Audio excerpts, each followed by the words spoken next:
రేవంత్ రెడ్డి గారు హైదరాబాద్ ను బ్రాండ్ దెబ్బ తీయడం కోసం మాత్రమే అక్కడ ఉన్న తన గురువు గారు అయినటువంటి ఆంధ్రప్రదేశ్ అమరావతి అభివృద్ధి చెందడం కోసం ఇక్కడ హైడ్రా అనేది ఒక సృష్టించి హైదరాబాద్ ను ఇమేజ్ ను డ్యామేజ్ చేస్తున్నాడు.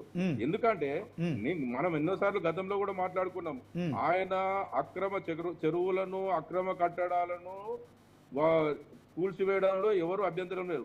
కానీ ఒక హైడ్రా పేరుతోటి రియల్ ఎస్టేట్ రంగాన్ని మొత్తం కుదేలు చేసి గతంలో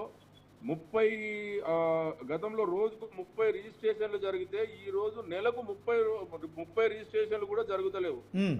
హైడ్రా పేరు మీద ఇంకొకటి ఏమంటాడు, ఈ సోషల్ మీడియా ద్వారా యూట్యూబ్ ఛానళ్ల మీద అని చెప్పేసి ప్రతి వాళ్ళ మీద ఒక రకంగా విరుచుకుపడతాడు. అసలు యూట్యూబ్ ఛానళ్లతోటే కాదండి, వాస్తవంగా చెప్పాలంటే ఇప్పుడున్నటువంటి యూట్యూబ్ ఛానల్లో ఆయన చెప్పిన క్యూ న్యూస్ అనేటువంటి తీన్మార్ మల్లన్న గారి యూట్యూబ్ ఛానల్ ద్వారా వాళ్ళకు సపోర్ట్ చేయడం వల్లనే కదా ఈ రోజు యూట్యూబ్ ఛానల్ అధినేత తీన్మార్ మల్లన్న ఎమ్మెల్సీ అయింది కదా.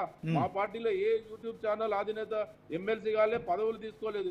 యూట్యూబ్ ఛానల్ అనేది నిజంగా కొన్ని ఛానల్ ఒకవేళ ఉంటే ఉండొచ్చు, కానీ మాకు ఖచ్చితంగా ప్రజలు మిమ్మల్ని నమ్మి మీ అబద్ధ హామీలను నమ్మి మీకు ఓట్లేసినప్పుడు పేద ప్రజలు సర్వనాశనం చేయకండి.